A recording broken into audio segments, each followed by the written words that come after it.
جو لوگ اسرائیل کے تھلے لگے ہوئے ہیں, جو مودی کے تھلے لگے ہوئے ہیں, وہ پاکستان کے لیے کچھ کریں گے. ہم کریں گے پاکستان کے لیے, کیونکہ عمران خان نے ہمیں کہا ہے کہ Pakistan first, Pakistan always, Pakistan for ever. لیکن جب ہلکے کے پولیس والے, ہلکے کے جو میرے ایف سی والے وہاں گھومتے, وہاں شہادتیں ہو جاتی, سمجھ نہیں آتی کہ دہشت گرد کو فون کون کرتا ہے کہ آج نکلنا ہے کل نہیں نکلنا. سہیل افریدی ہماری سی ایم نے بولا ہے کہ ہماری مسجدوں میں جانور پاک کر دیے جاتے ہیں, کتے آ جاتے ہیں, اس پہ کتنے, اس پہ پیکا کا پرچہ کٹا, فلانا پرچہ کٹا. جب تک کوئی بھی آدمی, عورت, صوبہ, مرد, بچہ پاکستان کے لیے بولے گا, عمران خان میں نہیں کے لیے, پاکستان کے لیے بولے گا, اس کے ساتھ اسی طرح ترامیم آتی رہیں گی. جب اپنے آپ کو اشرا مبشرہ سمجھنے لگے کہ آپ سے سوال جواب نہیں ہوگا, کیوں ہوگا, کیوں نہیں ہوگا.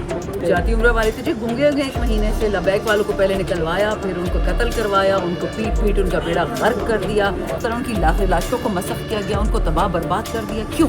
آج میں ایک ڈرامہ باز کہہ رہا تھا, یہ جو دھوکہ دیتے ہیں لوگ وہ مجبور ہوتے ہیں. دم نہیں ہے, دل جگرا نہیں ہے تو گھروں پہ بیٹھو چوڑیاں پہن. اچھا یہ بتائیے گا کہ 27ویں اور 26ویں کے اوپر نواز شریف صاحب بڑے خاموش ہیں, وہ صرف اور صرف فوتیوں کے اعلان کر رہے ہیں کہ فلانا فوت ہو گیا, فلانے کی نماز جنازہ فلانی جگہ پہ ہوگی.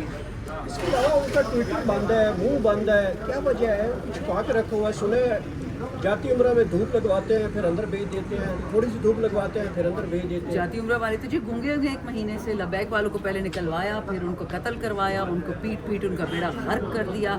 کدھر ان کی رانی جی, ٹک ٹاک کوئین, ان کی ایک لفظ نہیں نکل رہا, نہ اس کے باپ سے منہ نکل رہا لفظ نکل رہا ہے. میری تحریک لبیک کے نظریے سے 1 سیکنڈ کی نہیں بنتی, بٹ کیا وہ پاکستانی نہیں ہے, مسلمان نہیں ہے؟ جس طرح ان کی لاشوں کو مسخ کیا گیا, ان کو تباہ برباد کر دیا, کیوں؟ یہ یاد رکھیں, یہ پاکستانی خون ان کو 2 ٹکے کی نہیں لگتا. ایک امریکن مرتا ہے کہیں اور پورا امریکہ فوج اس کے لیے نکل آتی ہے. ایک یو کے والا کوئی مر جاتا ہے, کوئی جرمنی والا جاتا ہے, پوری ان کی فوجیں نکل آتی ہیں. ہمارے لوگ ہزار لوگ مر رہے ہیں, شہید ہو رہے, کوئی پوچھنے والا نہیں ہے. یہی 26 نومبر کو کیا تھا, یہ یاد رکھیں.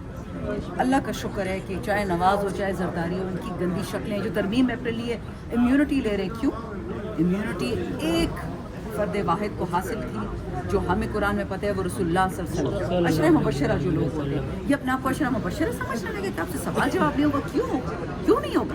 آپ عوام کی تنخواہ لیتے ہیں, آپ عوام کی سیٹوں پہ بیٹھے. آج میں ایک ڈرامہ باز کہہ رہا تھا, یہ جو دھوکہ دیتے ہیں لوگ وہ مجبور ہوتے ہیں. MNA بننا کوئی مجبوری نہیں ہے, سینیٹر بننا کوئی مجبوری نہیں ہے, MPA بننا کوئی مجبوری نہیں ہے. دم نہیں ہے, دل جگرا نہیں ہے تو گھروں پہ بیٹھو چوڑیاں پہن. اگر یہاں آنا ہے, عوام کے مینڈیٹ سے آتے ہو, عوام کی تنخواہ لیتے ہو, تو شرم کرو اور کھل کے اپنے پاکستان کے لیے بولو. عمران خان کے ساتھ پورا پاکستان کھڑا ہے, بٹ تم بے شرمو, تم پاکستان کے لیے تو بولو, وطن کے لیے تو بولو. میڈم عمران جو ہے وہ آپ لوگوں کے اوپر کافی زیادہ بیہودہ قسم کی تنقید کرتے ہیں. احمد ولی خان صاحب, اچھا, تو آپ کے لوگوں کو کہتے ہیں یہ گند ہے, اور اس گند کے اوپر وہ جواب بھی نہیں دینا چاہتے. کہتے ہیں ان کے ساتھ میری کوئی, بہرحال جو جملہ میں نے کہنا تھا وہ آپ کو بتا دیا, وہ یہ الفاظ تھے. ان کی سنتا کون ہے؟ Next question. Madam Imran Khan کی رہائی کے حوالے سے بتائیے گا, PTI کا اگلا لائحہ عمل کیا ہے؟ دیکھیے, ہم خان صاحب کے لیے اپنا سر قربانے کو تیار کرنے, کیونکہ وہ پاکستان کا واحد سچا بیٹا ہے. میری بات چھوڑیں, فلسطینیوں پہ جب جینوسائیڈ نسل کشی سٹارٹ ہوئی تھی, انہوں نے یہ بات کی تھی کہ اگر عمران خان وزیر اعظم ہوتا تو آج فلسطینیوں کا حال یہ نہ ہوتا. فلسطینی جو بھی جیل سے نکلتا ہے, جن کے ساتھ جناب الجبر بچوں کے ساتھ, عورتوں کے ساتھ, مردوں کے ساتھ ہو رہا ہے, وہ لوگ یہ کہہ رہے ہیں کہ عالم اسلام نے ہمیں دھوکہ دیا, لیکن عمران خان نے دھوکہ نہیں دیا. وہ ان چوروں کا نام نہیں لیتے, وہ صرف عمران خان کا نام لیتے. تو یاد رکھیں, جو لوگ اسرائیل کے تھلے لگے ہوئے ہیں, جو مودی کے تھلے لگے ہوئے ہیں, وہ پاکستان کے لیے کچھ کریں گے. ہم کریں گے پاکستان کے لیے, کیونکہ عمران خان نے ہمیں کہا ہے کہ Pakistan first, Pakistan always, Pakistan forever. Shamdana صاحبہ, عورتوں اور بچوں کے حوالے سے اگر کوئی بھی قانون سازی آتی ہے تو علماء کرام کے جو فتواز ہیں وہ بھی ہم دیکھتے ہیں, چاہے ارلی میرجز ہوں, گھریلو تشدد ہو, بہت سارے واقعات ہیں اور قانون سازی ہے. فرمائیے گا, استثناء کی جو بات ہو رہی ہے, چپکے کچھ لوگ باتیں کریے, غیر اسلامی بھی ہے, کیا یہ اسلامی نظریاتی کونسل, کیا شرعی وفاقی عدالت میں جانے کی ہمت کریں گے؟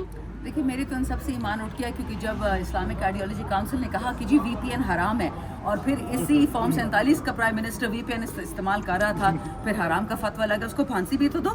یہ کیا طریقہ ہوا؟ فتوے نکل رہے ہیں اور کوئی ایکشن نہیں ہے.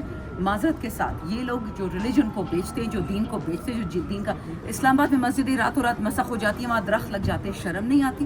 سہیل افریدی ہماری CM نے بولا ہے کہ ہماری مسجدوں میں جانور پاک کر دیے جاتے ہیں, مطلب ڈاگز, کتے آ جاتے ہیں, اس پہ کتنے, اس پہ پیکا کا پرچہ کٹا, فلانا پرچہ کٹا. اگلے دن پورے پاکستان سے, پورے خیبر پختونخوا سے تصویریں آنے لگی, ویڈیوز آنے لگی.